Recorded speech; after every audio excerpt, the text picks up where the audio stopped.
Moscow on Legion. Hazard, like always. Stephen King, The Outsiders. This sounds creepy and or weird or provocative or thought provoking. Let's just get into it, check it out, see what it's all about. I'm down. Let's go. I write stories that are supposed to be fun and scary and make readers believe the unbelievable. Nobody doesn't like Stephen King. Whether you've read it, whether you've watched it, Stephen King's at the forefront of the genre. I remember reading The Shining, and I was in an attic of an old mansion in the Adirondacks. That was not the place to read The Shining. I mean, it was The Shining. Yeah! I told Stephen I wouldn't buy a house once because the number was 217, and that's the number of the room in The Shining that you don't go into. Yeah. Just a single, man. Come and see me. I learned my chops from some of the writers who worked for the original Twilight Zone. You can make people believe if you have touchstones in the real world. Terrence Maitland, I'm arresting you for the murder of Frankie Peterson. For the what? Then you introduce the element of the supernatural. Your prints are all over the van, crime scene, but TV footage puts you 60 miles away. I had the idea for a long time to write a story about a guy who was in two places at the same time. And what really turned my dials was I thought to myself, I'd like to have a protagonist here who has skin in the game. I only have one question for you. Did you ever touch my kid?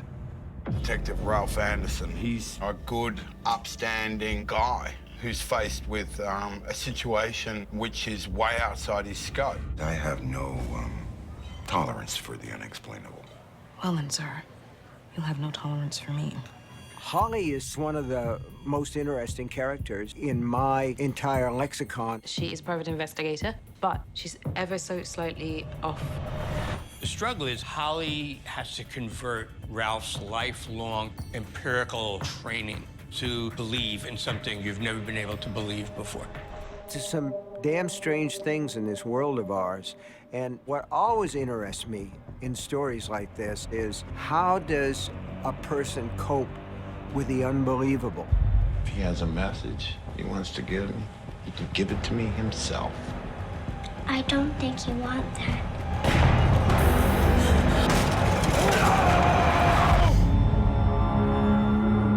I get the name now. That's pretty good. Oh, I'm digging that. Oh, this is gonna be awesome. I'm actually really excited for this.